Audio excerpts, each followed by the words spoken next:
Hello, what's up guys? I'm Kyle from KGR, and today we are taking a look at the Nendoroid Crash Bandicoot. Now, I've been excited for this for months. I've been collecting Crash Bandicoot stuff since I was like 5, and I've been collecting Nendoroids for about 8 years or so, and this has been a long time coming. When this thing was first revealed, I squealed like I was 8 years old again, and now I'm 28, so nothing much has changed. And I'm not sure if you could tell it all, I like Crash. With this said though, I'm going to try to be as non-biased as possible, but there is going to be a little bit of fanboyism in this review, I'm not going to lie. But, is this thing going to be worth your money? Well, let's find out. But before I do, in the description, there is going to be some links to order this guy if you want to order it yourself. The Amazon link is going to be an affiliate link, so if you order from there, it helps me out a little bit. But if you want to go somewhere else, I mean, I have other links down there as well, so no harm, no foul. But we're also going to compare this to some of the other Crash Bandicoot figures we've gotten over the years, whether it be from Resource or NECA or even Funko Pop. But anyway, it's here. So let's take a closer look. And here is the orange marsupial himself, Crash Bandicoot. Now, the months leading up to me getting this thing, I was kind of hesitant because I wasn't too fond of the Breath of the Wild Nendoroid because there's just too much. Too many little accessories, little tiny pieces to just change the pose of his arms and legs. And I got sick of it. So I tried to avoid Nendoroids after that. So I was getting more Figma, SH Figuarts, Bring Arts, other action figure lines insert here, just avoiding Nendoroid. And then Crash Bandicoot came out and I'm like, oh crap, now I gotta have this. And I kind of had low expectations, but after playing with him for a little bit, I love it. I absolutely love this thing. Like, I loved the Sonic Nendoroid when that came out, and this makes me love this almost as much as the Sonic. Sonic had fantastic accessories. Crash, on the other hand, doesn't. But we'll get more into that later. But the way they capture him as a Nendoroid is absolutely fantastic. Like, he translates perfectly. Like, this is only going to be the real, quote, action figure of the Crash 4 design. And even if you don't really like the Crash 4 design all that much, like, it still looks like Crash. Like, it's still a great figure of Crash. Because the only other options out there are Resource, NECA, and this. Now, which one's the best? We can make a whole new other video about that later if you want. But we're just going to focus on this. And I do want to, like, have a callback to those because I feel like this is a good mixture between the two. But first up, just look how clean this figure looks. The paintwork, phenomenal. I love the glossy finish of the eyes. Like, they translated this to a figure like almost perfectly. That big gap in the neck, a lot of people are probably not going to like that, which I understand. Personally, I don't mind it all that much because it just adds more posability to it. Like, this is also probably one of the most posable Crash figures out there as well, which is crazy because it's a Nendoroid. It's not a real traditional action figure. But this is definitely like one of the cleanest Crash figures out there. I mean, it is 2021, you should kind of expect that by now, but like, the fact that it's a Nendoroid and not a traditional action figure, like, blows my mind. Like, I'm not gonna lie, this is absolutely adorable and I love it so much. But later we're gonna compare it to the other Crash figures and you can see like how much they blended everything. Like, let's go over the head first. Like, the one thing I want to compare the head to is NECA, because one, you're able to actually move his neck. Like, when NECA did that, I didn't think that was actually possible. Then we also got the moving eyebrows, just like NECA figures, which the eyebrows alone can add so much like emotion. It's crazy. And then they added movement to the ears so they can make him look more dynamic, or I don't know. You can't really make him look sad because he doesn't really have a frowny face, but like, point is, like, the amount of movement they put into this is crazy. I love it. But then everything else reminds me of Resource because you got the swivel on the shoulders, which we'll get more in depth on the articulation later. And then we got like the hip right here, which the Resource figures did that, but if you try to do that now, they're probably going to snap, so don't do that.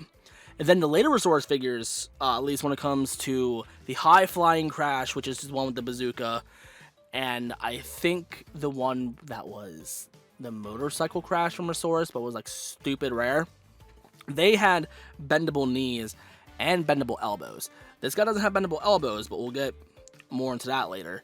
But you can move his knees, which it works. It definitely works. And also the neck being double balled, I guess, double ball hinge, like that definitely like adds so much articulation to his head, which is a godsend. Like that makes me really happy. I mean, the gap is a little bit unattractive, but pick your battles, I guess. And the little details, like his little footprints. And when we get into the gloves, I like have that detail as well. Like, they do a fantastic job. Like, they definitely nailed this figure. Like, this is definitely one of the best Crash figures. But yeah, I guess we can do a full breakdown on the articulation, because we have the ball jointed ears, or ball hinged ears, so you can pose them almost wherever you want, I guess. Don't have Crash like that, please.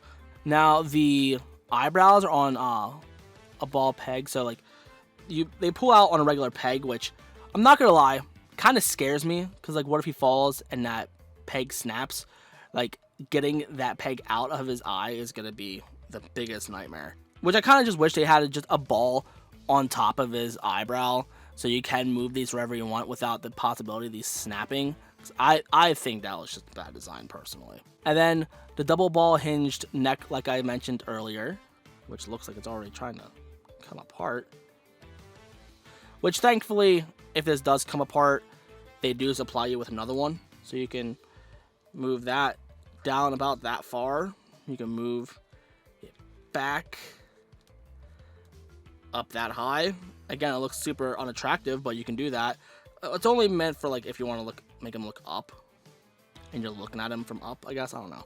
Then the swivel on the shoulders, so you can move that 360 if you want to. We also got a swivel close to the shoulder. I wouldn't say at the elbow, because it's like right above the elbow, which as of right now it doesn't really do anything, but when you see the other arms, it is more useful. The thing I'm disappointed about is the wrist. Like, here it's just a swivel, like there's no ball in there whatsoever, so that's probably gonna bother some people, but I mean, it does kind of bother me a little bit. But here's the thing, this thing, depending on where you go, is about $70 before shipping. So for $70, I'm gonna be critical. But let's keep going with articulation.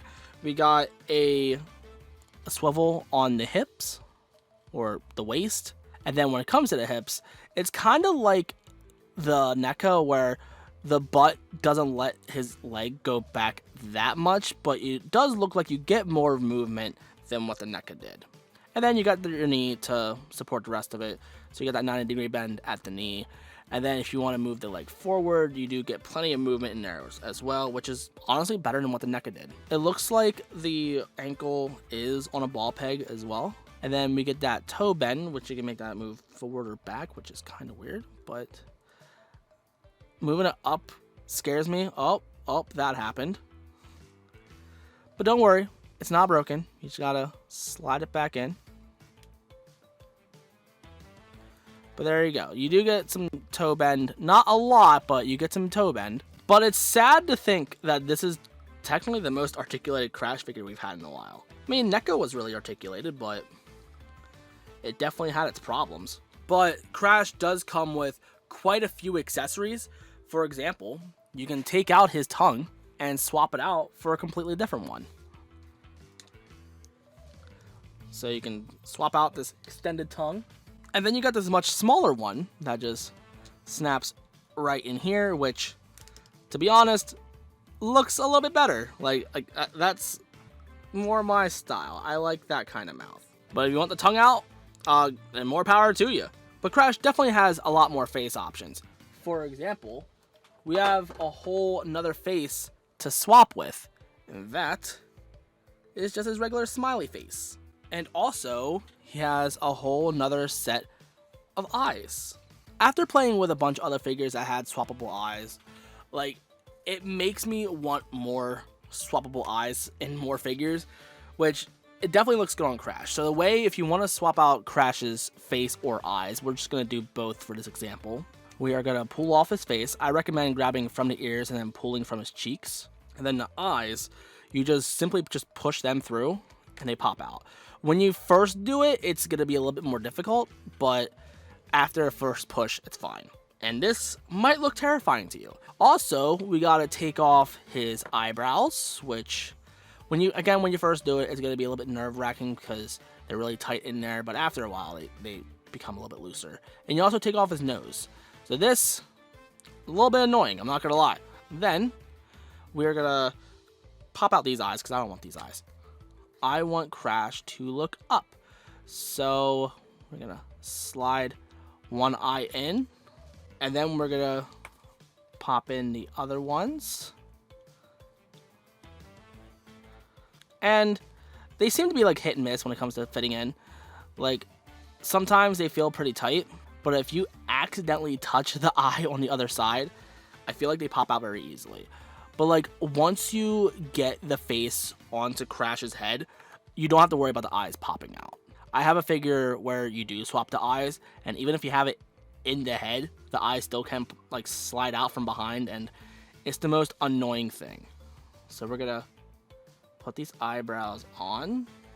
I kind of wish they came with another set of eyebrows just in case something happened, but I don't know. I'm nervous about these eyebrows snapping and breaking.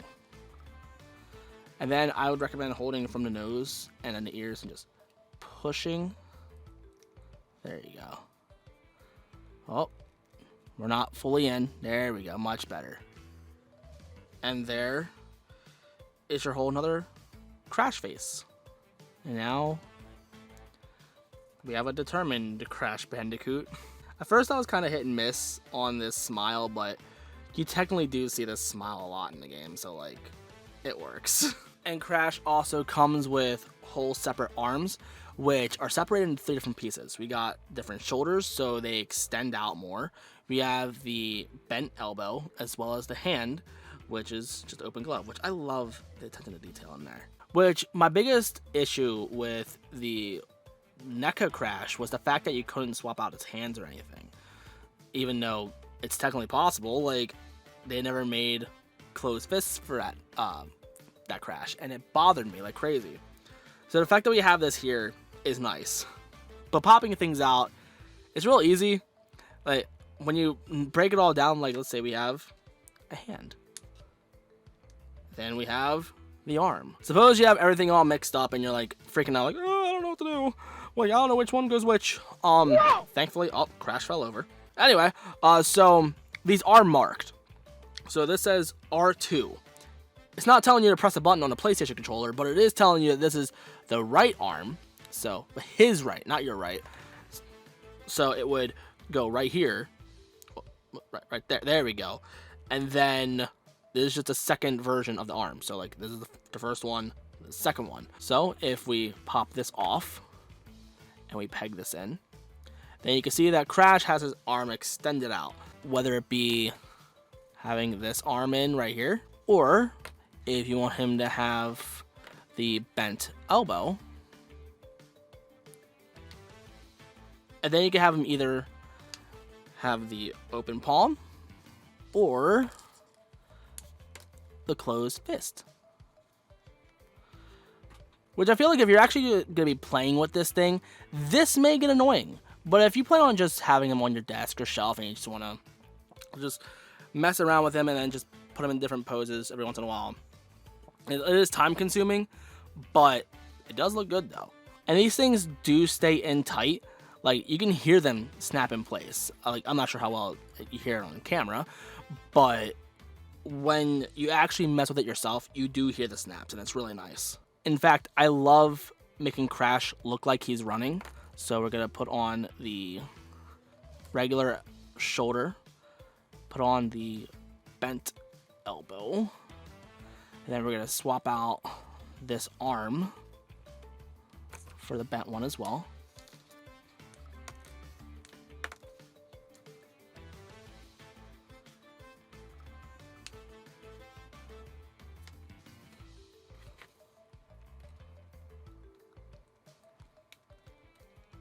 There we go.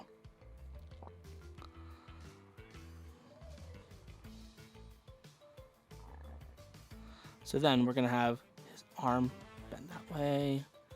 Then have that be, oh, pop it off. No, we don't want that.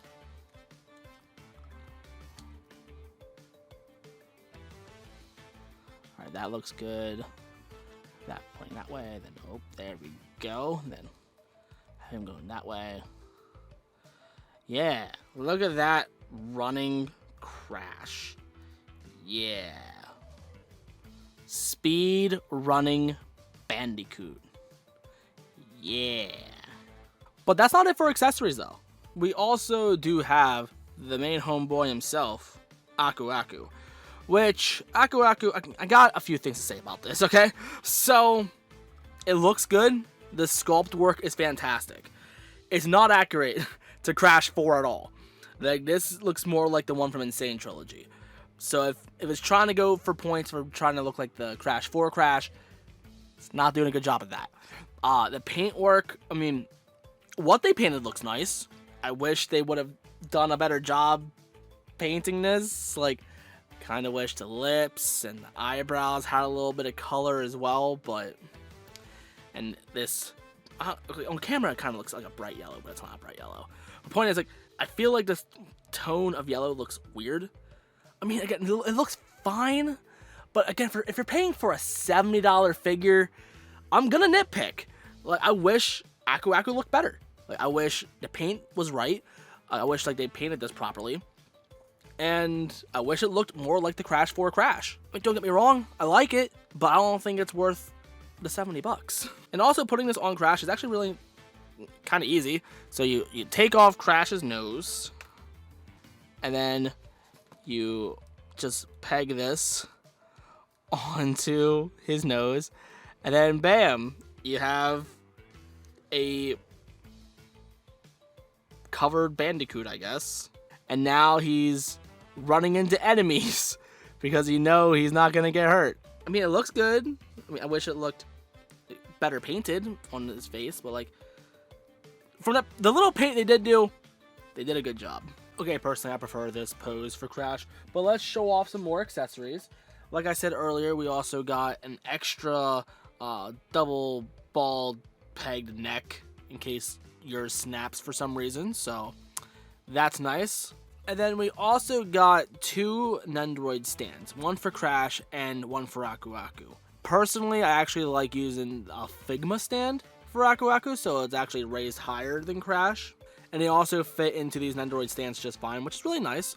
But at least you got two stands, so that's nice. And also, if you want to make Crash be cross-eyed, you can swap out whatever eyes you want, like as long as they fit accordingly, like one's specifically left, one's specifically right. So let's say you want to have this eye down, and then you want to get another eye, so we'll just pop that from another face, and then put that in like that. You can totally do that. Like, they completely fit like that, which is nice that they do that. I kind of wish you can look left and right as well, since we have swappable eyes, but it's fine.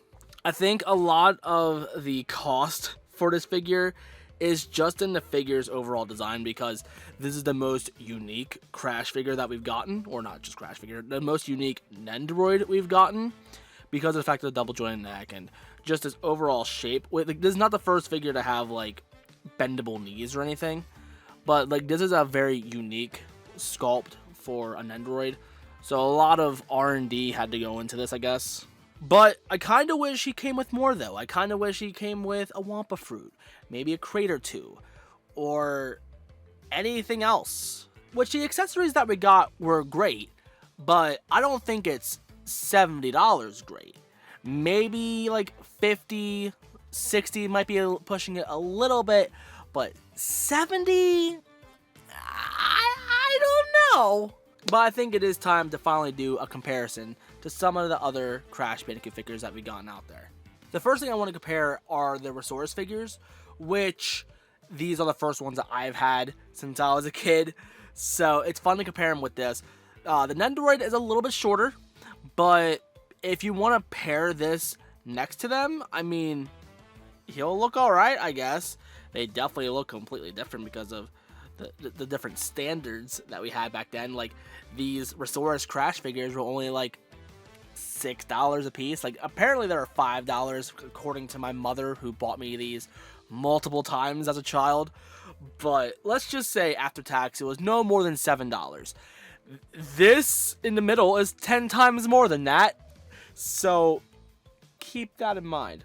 And this is a comparison between the NECA Resource and the new Nendoroid from Good Smile. I mean, I like the way the NECA's sculpted. Like, I like how it looks kind of close to the game, but I do not like the way it's painted. I absolutely hate the NECA's paint job. I mean, I still like it, I guess, but out of the three, the Nendoroid, in my opinion, definitely looks the cleanest. Not just because of the fact that it's brand new and it's not dusty compared to the rest of these figures, but it's just overall a clean sculpt, clean paint, just overall a good modern figure. And this figure only came out a few years ago, so why the paint's so bad is beyond me. But the Japanese got it right, I guess. And here he is next to the Pop as well as the U2's figure, which I feel like these are like the vinyl sit on your desk type of figures. So here's the scale to it. I mean, it looks fine. Personally, I'd rather have the Nendoroid, but to be fair, the Pop is $10, the U2 is $30, and then the Nendoroid is between $70 to $100. So pick your battles. I also wanted to do this little shot comparing with the Nendoroid, Sonic, and Mario, because now the big three mascots that I played as a child all have Nendoroids, and I absolutely love it. Now I kind of want to get the Ash and Yugi, because I loved Pokemon and Yu-Gi-Oh when I was a kid, so it'd be nice to have all of them as Nendoroids as well. But this is awesome. I absolutely love this. So overall, what are my thoughts on this figure? Personally, I think $70 is a little bit expensive for this figure. I mean, $60 would have been fine, but if they would have added more accessories, like, let's say, Wampa Fruits or crates, then sure, $70 is kind of fine. But for some people, this may be their first Nendoroid because they're just a Crash Bandicoot fan who wants to get a Crash Bandicoot high-end figure. Which, if this is your first Nendoroid, definitely buy it. Even though it's expensive, it's definitely worth it. Like, once you see the quality in your hands, you will absolutely fall in love with this figure. It's definitely cute. It's the cutest Crash figure out there, and the cleanest Crash figure out there. But because of the fact that I had the accessories from the Resource figures, it definitely adds more to it. But I wish it came with more, because the Sonic and Mario Nendoroids came with more accessories and made it a true diorama. This unfortunately doesn't. The only other real accessory that it comes with is Aku Aku, and even then, like, they could have painted him better, especially for that $70 price tag. So overall, I think it's too expensive, but man, it's so good. I love it. And that's it for the review. Like I said in the beginning of the video, if you do want to pick this up yourself, there's going to be links in the description. So if you want to pick it up on Amazon, it helps me out a little bit. If you want to pick it up somewhere else, that's completely fine. I've shopped at all these places before, and I 100% trust them. And I've never had any issues with any of these websites I've ordered from in the listings down below. And also, if you're new and you like what you saw, you know what to do. And also in the description, there's going to be my social media. So if you like the pictures that you see right now, please check out my Instagram, because I do a lot more action figure photography like this. Like, I do stuff with a backdrop. I do stuff outside. Like, if you like what you see, you're going to definitely love what I have on Instagram. But let me know in the comments. Do you plan on picking this up? Do you think it's too expensive? Let me know what you think of this figure. And I want to thank you so much for making it to the end of the video. I love you so much, and I'll see you guys in the next one. So peace.